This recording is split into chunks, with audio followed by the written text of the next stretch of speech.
बीच लड़ाई हुई और वो अनजान व्यक्ति जोसेफ को घायल करके मिल में ले जाता है। ये कोई बात नहीं करता, ये चाहता था कि जोसेफ उसके लिए बात करे और जो लोग इस जगह को कंट्रोल करते हैं उन्हें बता सके कि उसने अनजान आदमी को मार दिया। जब वो लोग कंफर्मेशन मांगते हैं तो जोसेफ झूठ कह दे रहा है कि कोहरा बहुत था, मैं उसकी लाश ढूंढ नहीं पाया। मगर वो लोग समझते थे उस समय सिडनी घर पर थी।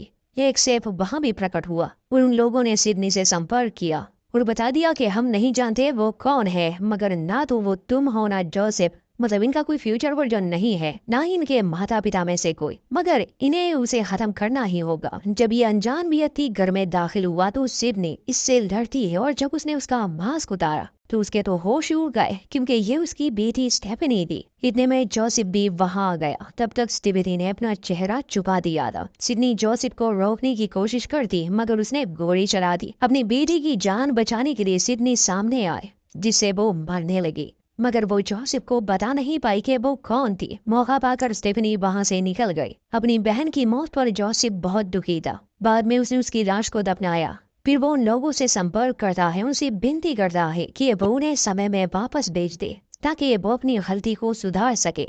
एक आखिरी मौका उसे दे। वो मान जाते हैं और जोसेफ को उस दिन में भेज देते हैं जिस दिन चोरी के पैसे दिए ये लोग यहाँ आने वाले थे। अतीत में जाकर जोसेफ अपने असली रूप को मार देता है और ऐसे वो अपनी बहन को यहाँ ले आया, मगर इस बार भी वो गलती से अपनी बहन को मार देता है और ऐसा अनगिनत बार हुआ। फिल्म के आखिरी सीन में हमें बुरा जोसेफ दिखाया जाता है। जब सिडनी डाइनर में आती है तो वो अपने भाई को पहचान ही नहीं पाती। जोसेफ उससे कहता है कि मैंने बहुत कोशिश की तुम्हें बचाने की, मगर हर बार मैं तुम्हें मार देता हूँ गलती से। अब सिर्फ एक ही हल बचा है कि तुम मुझे मार दो, पैसे छोड़ दो और अपनी बेटी के पास वापस चली जाओ, कभी उस घर में जाना ही मत। तो अंत में वो सिडनी को मजबूर करता है और वो भूरे जोसेफ को शूट कर देती है, मगर सायरन के बजते ही वो वहां से भाग गई। मतलब कि ये साइकिल फिर से रिपीट होगा।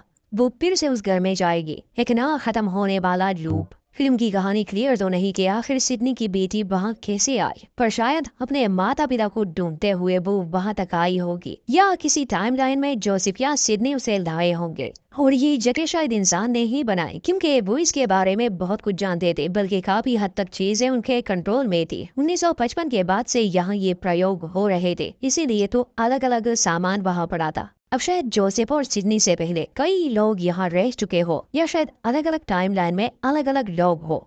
हर टाइम ट्रेवल फिल्म की तरह ये भी काफी कंफ्यूजिंग है, पर उम्मीद है आपको हमारी एक्सप्लेनेशन पसंद आई होगी। वीडियो अच्छी लगे तो लाइक करें, चैनल पर नए हैं तो सब्सक्राइब कर दे। तो मिलते हैं दोस्तों किसी और कहानी में।